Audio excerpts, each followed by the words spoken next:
kami tetap bertahan di dalam kehadiran Tuhan Yesus. Oh haleluya. Oh haleluya Yesus. Terima kasih Bapa. Sebentar kami mendengarkan firman Tuhan. Engkau yang beracara, Engkau yang menolong kami untuk bisa siap mendengarkan sabda. Terima kasih Tuhan. Di dalam Yesus kami mengucap syukur, kami berdoa. Haleluya. Sama-sama kita berkata, amin. Haleluya. Silakan saudara kasih dalam nama Yesus. Shalom. Shalom. Haleluya. Senang sekali saya bisa hadir di sini. Terima kasih kepada Bapak Gembala dan tim pastoral dari JKI El Sadai sudah mengundang saya di tempat ini untuk menyampaikan firman. Waktu tadi doa awal saya teringat satu hal. Kejadian ini ternyata saudara itu terjadi tahun 2002. Kami perang di tempat ini. Itu 1 minggu. Kami perang di sana, ada beberapa rekom yang memang kita perang kemarin. Tahun 2002. Ini tempat ini tanda pasar tujuh. Itu teman saya ada yang sampai kemasukan, bawa ke Medan supaya kami bawa jauh. Dulu masih SMA ya. Saya SMA sekali itu masih saya ekstrim saudara, Ghostbuster ya. Mana ada Roseman, wah saya sering kali keliling-keliling sama teman saya, tengking sana tengking sini ya. Saudara terkasih dalam waktu itu belum ada di JKI. Saya pastikan belum ada ya. Puji Tuhan Yesus. Gereja ini bisa berdiri di tempat ini semua karena Tuhan. Amin. Saya percaya gereja ini Tuhan taruh di tempat ini, Tuhan punya hati yang luar biasa di tempat ini. Amin. Amin. Sebelum kita menyampaikan firman, kita mendengarkan firman Tuhan, saya mau perkenalkan diri saya. Kalau budaya Timur selalu ada berkata pada nama kakak saya. Perkenalkan, nama saya Pendeta Tumbuh Simanjuntak. Ada orang Batak di sini, orang Batak Toba, ya. Saya melayani di GBI Jalan Gagak nomor 1, tepatnya Elizabeth Indonesia Jemaat Nabur. Kami baru 1 tahun lebih dikit, tahun depan lah. Jadi saudara, saya itu lama melanglang buana ya. Akhirnya Tuhan pakai jadi seorang hamba Tuhan. Tapi memang dari dulu saya selalu melayani Tuhan ya. Lama saya melayani itu di sahabat orang sakit. Itu dari 2012 saya melayani khusus berdoa untuk orang-orang sakit. Saya 2018 yuk tinggal di Medan. Sebelumnya saya stay di Jakarta. Saya kerja di sebuah perusahaan. Perusahaan ini adalah perusahaan farmasi dari Cina. Saya lama bekerja di situ, kurang lebih 5 tahun sebagai konsultan TCM, Traditional Chinese Medicine. Jadi selama saya bekerja itu, tradisi budaya Cina itu kita harus tanamkan, termasuk antri, cara makan. Karena selama saya bekerja setahun bisa 3 kali saya harus ke Cina. Ya, Beijing, Shenzhen, Fuzhou, Guangzhou, ya, Xiamen, apalagi paling sering Xiamen karena tempat transit.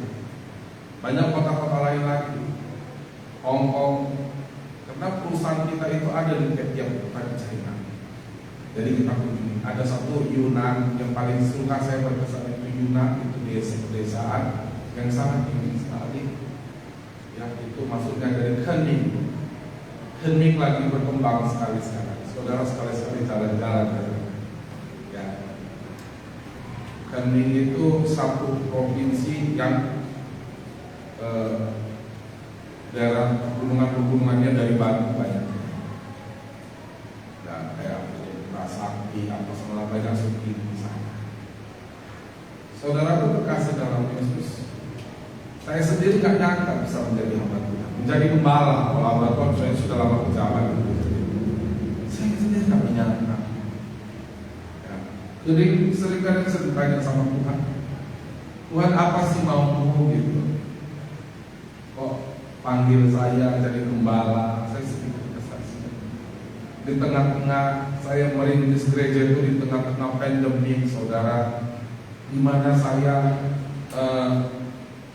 waktu itu kehilangan pekerjaan karena memang pilihannya dari company dulu tidak mengizinkan saya kembali ke Medan. Karena saya suka dikirim ke timur, katanya. Nah, kalau ada omset yang melemah, saya marketingnya, konsultan marketing. Jadi kalau ada omset melemah di Ambon di mana, saya suruh dikirim untuk briefing. Ya. Karena saya orangnya gini-gini saya kejar, saudara. Ya. Jadi kalau orang Cina itu suka lihat orang Batak yang kejar, jadi suka disuruh ke sana, ya, supaya marketingnya itu bisa punya omset, ya. Jadi waktu saya putuskan, saya bilang gini sama direktur kami, Dr. Martin Tang. Dr. Martin Tang itu pimpinan kami, CIO untuk Indonesia. Puji Tuhan tak dikasih lagi balik ke Cina dia. Kenapa? Sudah kita baptis. Akhirnya dia sudah punya anak 3, jadi tak boleh kasih masuk lagi Cina. Kalau Cina ada anak boleh cuma 2. Lebih dari 1, lu kalau nggak mati, buang tak mana gitu kan, mengatasi pada dan penduduk. Jadi dia nggak dikasih kali lagi. Saya bilang sama dia, Dokter, saya bahasa Inggris ya. Saya mau pindah ke Medan. Bagaimana ini? Di Medan kan kita ada kantor cabang. Boleh nggak saya? Udahlah, jadi cabang-cabang aja lah, nggak usah. Biar nanti Samosir omsetnya saya kontrol, ini saya kontrol. Toko-toko Chinese medicine saya kontrol omsetnya. Nggak apa-apa. Nggak bisa Pak Umur. Lu nggak bisa pindah ke Medan. Di sini butuhkan apa tujuan lu pindah ke Medan? Saya mau calon legislatif. Wah, ini udah banyak. Udah. Adalah berapa ratus. Saya mau caleg. Nggak bisa. Waktu saya pindah ke Medan, akhirnya saya pilih.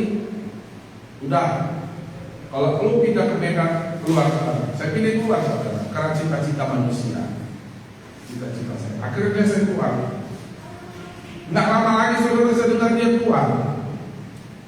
Dia pindah jadi direktur sekarang di SIC. Itu teman saya, CEO-nya di Indonesia, Dr. Martin Tang. Ya, teman saya juga. Dia juga pindah. Dia pindah karena dibayar lebih banyak daripada di company kami. Kalau saya pindah karena punya tujuan lain, kalau dia pindah karena dia lebih tinggi. Tapi bukan tujuan kita dalam hidup ini. Amin. Karena ada tujuan Allah yang bergerak dalam hidup kita. Saya percaya. Saya pindah ke Medan, Tuhan izinkan caleg waktu itu, bukan sekedar mau jadikan DPR, mau menghabiskan yang saya cari kemarin ini, biar habis, biar nyerah ini. Kalau nggak nyerah ini jadi gembala. Soalnya saudara saya sudah bantu buka gereja di Pineng, saya nggak mau jadi gembala. Saya sudah banyak bantu gereja merintis, saya nggak mau jadi gembala. Karena saya pikir dulu gembala itu gak enak, saudara. Enak. Dan ternyata saya pikirkan juga setelah saya jadi gembala juga memang masih belum enak. Saya mau tanya sama jemaat Tuhan, karena sama Pak Gembala di sini. Kalau saudara lihat masih banyak kursi kosong, saudara nyaman. Saudara pikir ya udah penting aku datang, aku pulang. Kalau gembala saudara di pastoral itu pasti menangis. Kok orangnya ini nggak datangnya? Kok bapak ini nggak datangnya? Saya percaya kursi ini sudah ada pemiliknya, cuma nggak datang. Bener kan? Gak ada pernah gereja mau beli kursi 200 yang cuma ada 50. Enggak. Gereja itu suka nama-nama kursinya 5, 10, tambah 3 orang di kursi 5 gitu. Saya percaya ini sudah disusun, sudah ada orangnya. Tapi gak datang. Saudara, kalau Anda bisa nyaman, gembala Anda gak nyaman, karena saya merasakan ini dia. Itu beban saya. Kadang saya, mama saya Oh, satu lagi, saya masih single, tapi bukan single parent, karena saya nggak punya anak, ya, nggak punya istri juga, belum punya, ya. Semoga Tuhan kasih, amin. Saudara, nggak enak. Mama saya selalu bilang, udah, berapa yang ada kamu syukuri datang. Bukan, Ma. Saya kasih lihat mereka nggak pernah datang gimana dengan ibu mereka, ya. Kalau gembala itu Anda datang ke sini rame bukan karena kolektenya biar penuh.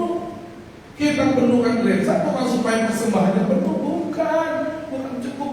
Cuma namanya kita punya jadi bapak sama anak, anaknya nggak mau datang, bapaknya pasti mikir gimana anakku makan apa ya. Padahal saya siapin di sini makanan yang lezat. Saya siapin di sini makanan yang bervitamin. Mau dia nggak mau datang makan, saudara Anda makan rohani itu pasti disiapin dengan baik, amin. Saya percaya Bapak Gembala saudara nggak sembarangan undang khotbah, amin. Kalau dia bisa undang saya, dia bukan sembarangan menurut. Cukup lah ya, oh ini pendeta cukup ngasih makan sama jemaat saya. Saya juga nggak sembarangan undang orang khotbah, banyak teman saya pejabat GPI. Akulah sekali di tempatmu. Saya nggak sembarangan, ini begini pengajarannya, saya nggak mau kasih lah. Sebab nanti dia bisa merusak jemaat saya. Karena saya menyiapkan makanan yang terbaik buat anak-anakku, supaya anak-anakku sehat, supaya imannya kuat. Gitu disiapin, anaknya nggak datang. Ini beban. Ini yang saya hindari kala itu, sehingga saya menolak untuk jadi gembala. 2008 saya sudah dilantik jadi pendeta pembantu. Bapak pembina saya mulai dari melatih saya sampai dia mati, saya nggak mau jadi gembala. Sampai ganti pembina lagi, mati lagi, saya nggak mau jadi gembala.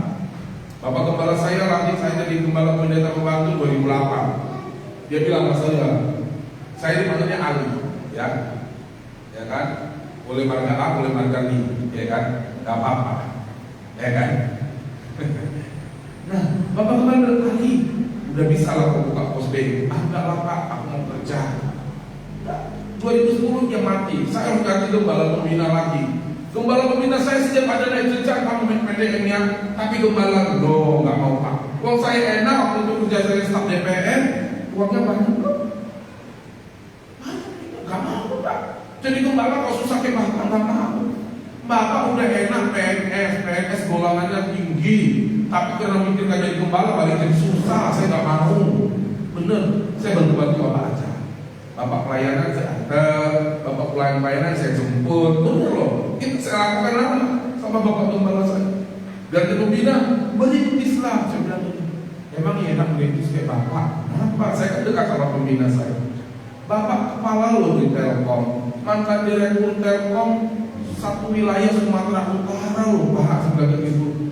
Rumah Bapak di Tasbih 2, tempat tinggal konglomeratnya Kota Medan pada saat itu. Tapi Bapak susah mikirkan gereja. Ada duit sini taruh uang ke gereja, ada dikit duit bikin misi, ada duit sini bikin ini. Aku gak mau. Aku mau kaya. Aku mau berbagi banyak pelayanan. Aku selalu bilang gitu. Hingga akhirnya dia, udahlah, kamu paling bandel di Kota Medan, naik aja kamu PDM. Saya dinaikin jadi PDM. Sebelum dilantik dia meninggal. Tapi cara Tuhan luar biasa. Waktu itu saya pikir ini COVID-19, ya.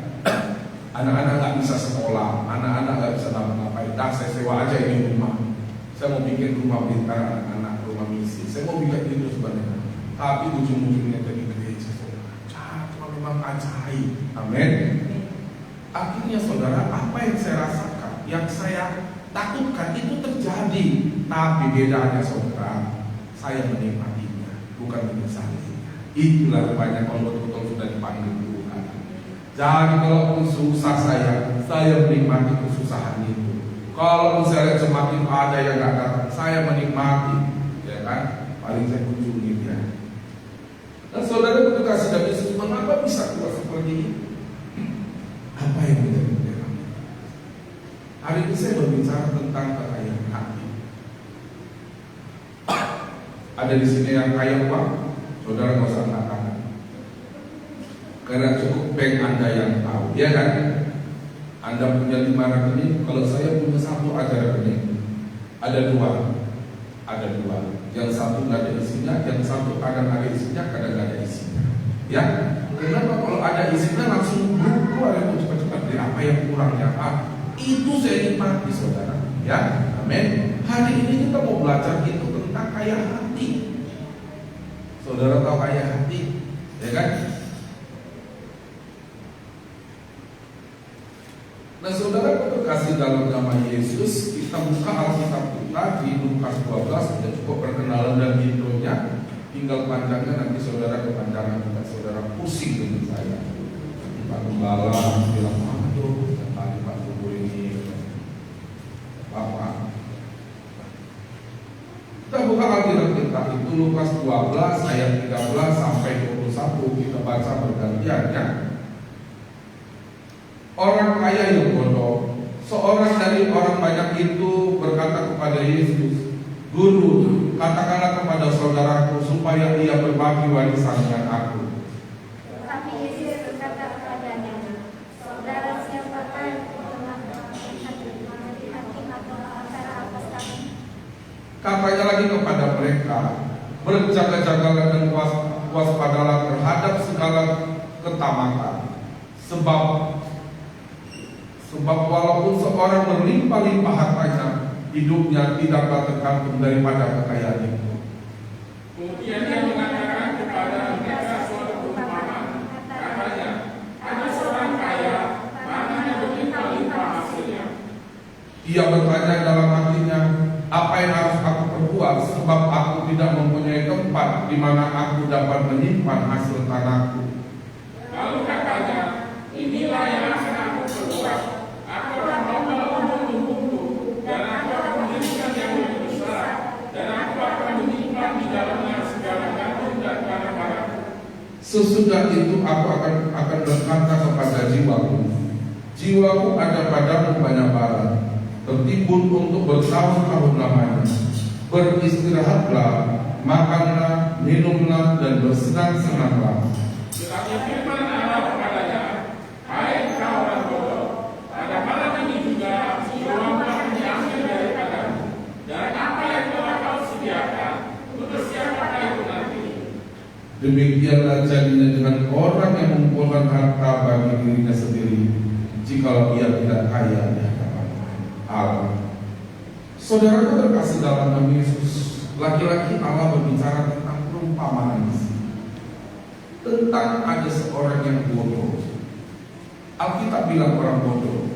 Manusia pasti bukan bilang orang bodoh, karena nggak mungkin orang bodoh banyak hartanya. Benar. Pernah lihat orang bodoh nggak? Pernah nggak? Kaya nggak? Kalau nggak kena warisan, kaya nggak? Tak kaya, saudara.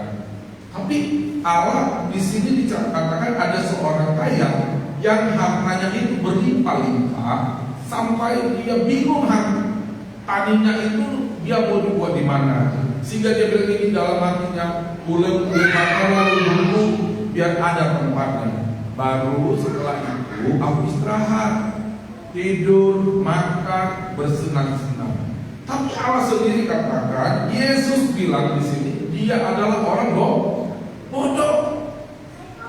Kenapa Tuhan katakan orang bodoh? Karena kaya yang sesungguhnya ketika kita memiliki kekayaan yang sejati itu adalah kaya hati. Kemarin saya debat sama panitia Natal kami. Kami Natal tahun ini kita biasa ada baksos. Jadi saya bilang kita baksos berapa paket, begini. Saya bilang. Terus ketuanya bilang gini, Pak Gembala.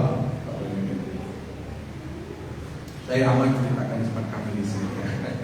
Gara-gara cepat kami. Gini Pak Gembala, kalau kita bikin baksos kali ini untuk kita aja dulu. Untuk jemaat, banyak jemaat yang kita perhatikan, banyak jemaat yang mau kita tolong. Ngapain kita harus keluar? Nah, saya bilang, ini kamu sudah berbicara masalah mental. Kalau kita jemaat di sini, jemaat rumah penabur, tidak ada lagi yang miskin di antara kita. Kita semua di sini kaya. Sekalipun kamu bukan kaya harta, tapi kamu kaya hati. Amin. Kaya hati itu mau berbagi di saat kita kekurangan. Saudara, itu kaya hati. Orang yang kaya hatinya mau memberi di saat dia tidak punya apa-apa, itu kaya hati. Dia tidak terikat pada harta dunia. Dia tidak terikat kepada apa yang dilihatnya dengan kasat mata. Saudara, kenapa kita menjadi orang yang dengan sikap yang kaya hati? Ini perlu. Karena kaya hati ini juga akan mengajarkan kita mental kehidupan di rumah. Saudara, saya melayani ke Marela. Di Marela itu banyak, ternyata ada satu tempat di belakang-belakang itu di garapan itu. Di situ itu banyak warga yang kerjanya itu minta-minta. Ternyata saya tahu mereka. Saya duduk dengan satu anak, dia bilang, kamu bagaimana? Saya minta-minta. Kadang saya pakai baju koko. Dan saya pakai baju koko. Saya tutup mata pura-pura buta. Ini bawa saya. Terus saya bilang, umur seperti kamu, umur 23, bukankah bisa bekerja dengan yang layak? Saya nggak ada sekolah, Pak, katanya. Bisa kan kuli bangunan? Wah, capek, Pak, aku nggak sanggup. Dan mereka semua nggak ada lagi tenaganya, saudara. Mereka itu nggak tenaga, sekali pukul jatuh. Kenapa? Karena tidak terbiasa kerja keras. Cuma duduk di depan Alfamart, orang sudah kasih.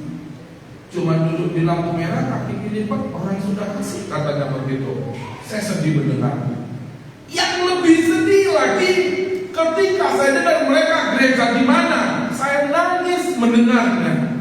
Kami sudah dibaptis. Oh Tuhan, gereja karismatik bikin malu ini karismatik. Jangan ada jemaat lain seperti itu. Kalau nggak bisa dia berubah, saya cari pendeta lagi. Buat apa? Malu saya dengarnya. Jadi apa respon gembala kalian ini, kerja kalian? Loh, tidak ada kerja, Pak. Tidak meminta-minta sama gereja. Kalau bisa kasih persembahan, ini benar loh. Reality, saudara. Makanya hati-hati memilih gereja saat ini. Kalau gereja tidak bawa dalam perubahan, tinggalkan gereja itu.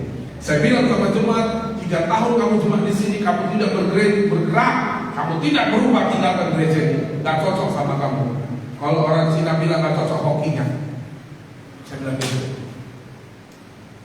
Gak cocok hokinya sama kamu. Kalau kamu gak berubah, masih naik motor butut, gak naik motor minimal beat kayak gembalanya, berubah, tinggalkan gereja ini. Berarti gereja ini gak mengadakan restorasi bagi jemaat. Saudara, saya bilang seperti itu. Kalau gembala tidak mengajarkan satu mental sikap yang benar, tinggalkan gembala ini. Dia bukan gembala, sesungguhnya dia adalah seorang upah. Sedangkan upahan aja bisa ngasih makan yang baik sama domba-domba. Itu gak bisa, karena dia bukan kaya hati. Dia mengandalkan realita hidup, kemiskinan untuk melakukan itu. Terus saya datang ke rumahnya pakai dinding tepas, lantainya batu tanah, bisa diintip, saudara. Dari luar tembus kiri. Saya pikir kalian bisa dapat berapa satu hari kalau ngemis? Berapa satu hari kalau ngemis? Kami bisa dapat 150.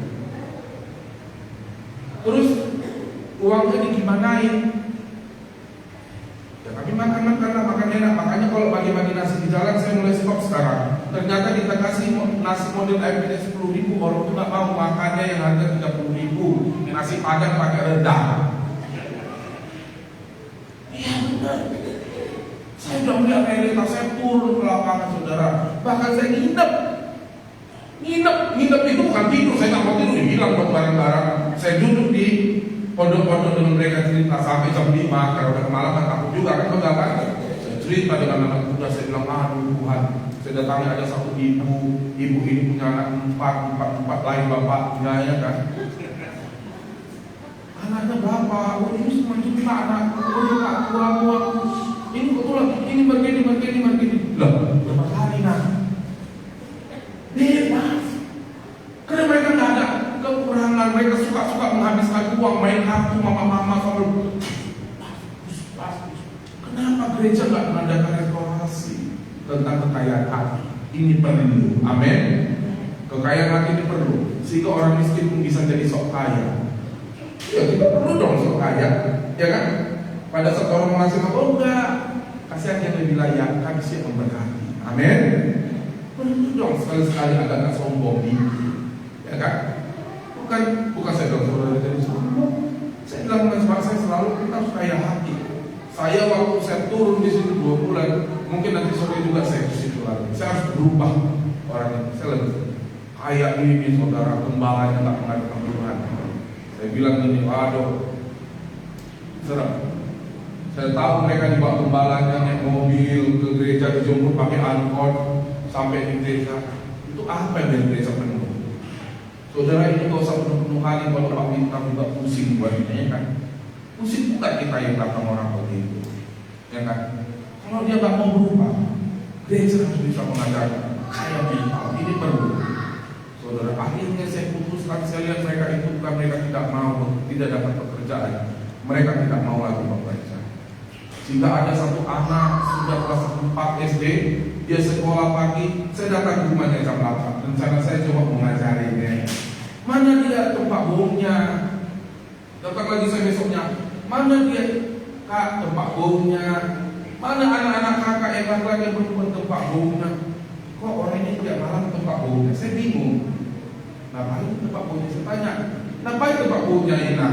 Oh, mereka di sana belajar, kan malam belajar. Saya pergi satu warnet, ya kan? Saya lihat di warnet. Saya seorang lihat, kenapa itu beri di kamu? Saya panggil satu kenal, sini kopi, apa pak? Itu di mana bu? Bapak tua mau lihat, bunya mana? Anak mama sini kan di bunya tiap malam. Bukan pak tua. Ngemis katanya gitu, ya Tuhan. Aduh, saya bilang kayak gitu kan, dikibulin saya sama mamanya karena saya pernah bantu uang sekolah aja kan, saya bantu uang sekolah. Dikibulin ngemis. Aduh, ini mama jam 4 sore udah bersih-bersih saudara. Mari kutu dulu di dalam rumah, bersih. Saya datang tiap malam bersih. Rupanya anak suruh ngemis, mentalnya mereka. Kenapa kita harus perlu kaya hati saudara? Kita harus perlu ajarkan orang lain kaya hati. Amin. Saya percaya di sini tidak ada lagi pengkhotbah baru. Sudah cuma setia di sini. Amin. Ada baru pertama kali hadir di sini selain saya? Tidak ada. Ada yang baru bergabung 3 bulan terakhir ini? Tidak ada. Ada yang sudah 1 tahun di sini? Ada. 2 tahun? 3 tahun? Wah, udah lama-lama semuanya. Berarti cuma di sini sudah merdeka semuanya. Amin. Artinya khotbah saya hari ini bukan untuk saudara, tapi harus saudara ajarkan kepada orang lain. Amin. Bukan lagi kepada saudara. Saya percaya cuma JKL sana itu sudah memiliki kaya hati, tapi saudara ajarkan kepada orang lain. Jangan egois. Ini nggak boleh. Ini harus ajarkan kepada orang lain. Kalau saudara jumpa pengamen, dekati dia, ya dekati dia, ajari dia dengan baik. Kalau dia tolak, gak apa-apa, firman Tuhan tidak kembali dengan sia-sia. Nanti ada lagi hamba Tuhan yang tangkap, ada lagi hamba Tuhan yang tangkap, sampai dia lupakan Tuhan. Amin. Ya, saya begitu. Saya sekarang kalau mau mengambil suruh duduk. Kalau dia nyanyi mau nyanyi dulu 1 lagu, saya suka. Ingat, modal 2.000 gak apa-apa. Ya kan? Modal 2.000, ya ada sedikit kasih gitu goceng lah, ya kan? Cuma jangan kasih goceng ke pengamen. Kalau lu duduk di satu tempat, karena bakal 5 pengamen dan gantian. Noban juga habis. Iya saudara, hati-hati juga ya kan, kasih pengamen. Kalau kita duduk, ada siapin 2.000 2-3 lembar. Karena kalau ada pengamen berhasil satu, itu dilihat pengamen lainnya pasti datang. Ya. Saudara, kita belajar di sini tentang kekayaan hati. Kita gali kekayaan hati supaya kita bisa menularkan kebaikan kepada orang lain. Amin. Kenapa kita harus kaya hati saudara? Untuk ini, kenapa kita harus kaya hati saudara? Pertama, supaya kita terhindar dari yang namanya keamanan. Sama-sama bilang keamanan. Iya saudara, kekayaan hati ini menghindarkan kita dari ketamakan. Kita baca ayat ke-15 ya.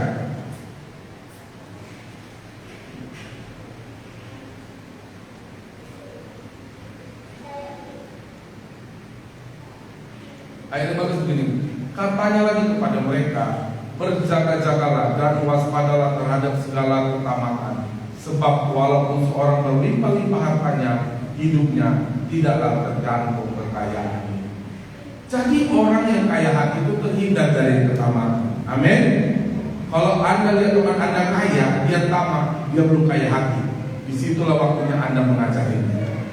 Disitulah waktunya kita memberikan dia arahan hidup. Apalagi seorang Kristen kasih ayat-ayat langsung, bilang berkat Tuhan yang menjadikan kaya, belajar menabur, belajar ini. Karena ada orang yang tamak, saudara. Teman saya ada, belinya minta ampun, hitung-hitungannya minta ampun, ya kan? Segala sesuatunya saya bilang kamu tak boleh tamak. Semua mau dikerjain, kerja ini. Kamu harus punya ritme dalam hidup. Saudara, musik itu enak itu kalau ada ritmenya, benar? Ya. Coba tadi WL kita cuma nyanyi bersyukurlah kepadanya, bawalah pujian baginya, dia penolongku, dia penghiburku, Tuhanlah kekuatanku, mazmur dan pujian kepadanya,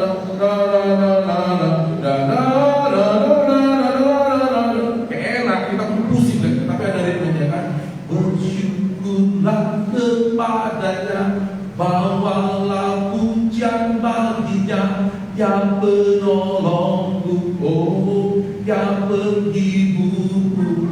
Enak. Begitu juga itu enak kalau ada ritmenya. Kalau ada kerja. Enggak. Jokowi aja kan cuma 3 kali aja ya, kerja. Artinya ada batasannya. Ingat juga ibadah, ingat juga bersosial. Perlu saudara bersosial. Karena jangan juga kalau kami sudah karismati ada beberapa ajaran nggak perlu kenal tetangga, nggak perlu penting satu gereja, nggak perlu bersosial. Bagaimana orang diselamatkan kalau saudara kita membangun hubungan sosial dengan sesama makhluk? Amin. Iya saudara, perlu bersosial. Saya pangkasnya di Tanjung Pasar 7 ini loh. Kenapa? Saya bersosial sama tukang pangkas, ya kan? Itu tukang pangkas yang teman saya.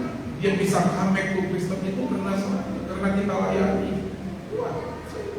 Sekali, tapi nggak tiap bulan juga, capek juga ya. Tapi sesekali, berapa bulan sekali. Kenapa? Waktu saya pantas saya bisa sampaikan firman. Itu saudara. Nah, jadi kita bijak. Jangan kita datang ke tukang pantas bertobatlah sebab kerajaan Allah sudah dekat, begini itu. Kamu begini nggak perlu kita datang. Kamu sudah ibadah. Kamu sudah bagaimana? Kau jangan mentang-mentang jadi pendeta. Bilang kamu nggak pendeta, aku dari dulu ayah yang kau bilang gitu, ya kan? Perlu saudara. Jadi itulah ritme hidup. Kita tidak tamak akan hidup ini. Kalau kita kerja pagi, kerja sore, kerja malam, aduh, saudara kapan lagi? Boleh, tapi ingat Sabtu Minggu gunakanlah dengan baik. Amin. Pulang ibadah, bawa anak jalan-jalan, makan yang enak. Nah, kenapa kita harus kaya hati? Supaya kita terhindar dari kecerobohan. Ya, itu ceroboh saudara. Ya. Supaya kita tidak, karena kecerobohan itu sering terjadi ketika pikiran kita mulai dikuasai, hingga kita kebablasan. Kayak kata orang bablas ini. Kebablasan karena kita tidak bertindak hati-hati. Kita perlu yang namanya kaya hati, kaya sejati. Supaya apa? Kita tidak ceroboh. Amin. Yang terakhir saudara, kenapa kita perlu kaya hati saudara? Supaya kita terhindar dengan namanya sifat egoisme. Ini yang paling susah bertobat dari banyak manusia, saudara. Ayat 19 begini bunyinya. Sesudah itu aku akan berkata kepada jiwaku, ada padamu banyak barang tertimbun untuk bertahun-tahun lamanya. beristirahatlah, makanlah, minumlah, dan bersenang-senanglah. Dia mementingkan dirinya sendiri, saudara. Banyak orang seperti itu. Banyak orang seperti itu, saudara. Saya selalu sering bilang sama teman-teman saya, kalian jangan jadi pohon beringin. Tahu pohon beringin? Pernah? Orang bilang banyak hantunya, ya. Sering orang sesak napas di bawahnya. Saudara, kenapa? Karena pohon beringin itu pohon paling ego dari antara semua pohon. Kenapa? Pohon itu begitu lebatnya sehingga bagian bawah dari pohon itu nggak boleh dapat sinar matahari, dimakannya semuanya. Dan oksigen diserapnya semuanya. Makanya orang kalau suka tidur di pohon beringin mau sesak. Karena rendah oksigen, karena sinar matahari nggak masuk ke bawahnya, tertutup daunnya. Datang orang mata, dibilang, oh di situ ada opung kami, ya kan? Akhirnya dia pahit-pahit di situ, ya kan? Bawa sajen, ya kan? Bawa ini. Iya. Dia lihat ada satu nilai spiritual di pohon beringin. Saya bilang, iya. Ada pohon beringin itu sombong. Jangankan kau hidup. Pernah coba cek di pohon beringin ada nggak rumput bisa hidup? Nggak bisa, saudara. Tidak ada tanaman lain bisa tumbuh di pohon beringin selain pohon beringin sendiri. Rumput pun tidak bisa hidup di situ karena tidak ada sinar matahari. Saudara, itu melambangkan orang egois. Kadang memang saudara, keegoisan kita itu bisa memang menghidupi diri kita, boleh. Ada orang yang egois itu bisa hidup dirinya. Ya contohnya itu berlimpah-limpah hartanya, nggak mau berbagi, banyak orang seperti itu. Tapi saudara, jangan karena kita orang lain mati. Jangan karena kita orang lain tidak bernapas. Aku suka dengan Boas. Boas bilang kepada pekerjanya, kalau kamu memanen, ya sengajalah jatuhkan jelai-jelai itu, sebab ada orang-orang miskin yang akan mengutipnya untuk mereka makan. Boas di sini belajar tidak egois. Boas tidak mementingkan dirinya sendiri. Dia tidak seperti toke yang lain. Kalau toke yang lain, lu jangan ada sisa-sisa lo, sayang lo, katanya. Gak boleh, katanya begitu. Ambil, nanti ada orang yang ambil, enak aja dia, katanya gitu. Saudara, gak boleh. Kadang yang dari kita juga bukan milik kita sepenuhnya. Kita harus berikan kepada orang lain yang membutuhkan. Amin. Kalau saya, saudara, kalau masalah memberi, saya gak mau lihat. Saya selalu bilang macam-macam, kalau ada pengamen kau kasih aja. Karena memang orang miskin, mereka minta-minta. Tapi ingat, kita belajarkan juga mental kepada mereka. Saya bilang, jangan kalau ada pengamen udah 3 lagunya nggak kau kasih. Udah enak-enak kalau dengar memang nyanyi dia kan. Kalau sering di barat itu sering nyanyi dia. Mau cinta Yesus selamanya. Itu pula goyang badannya.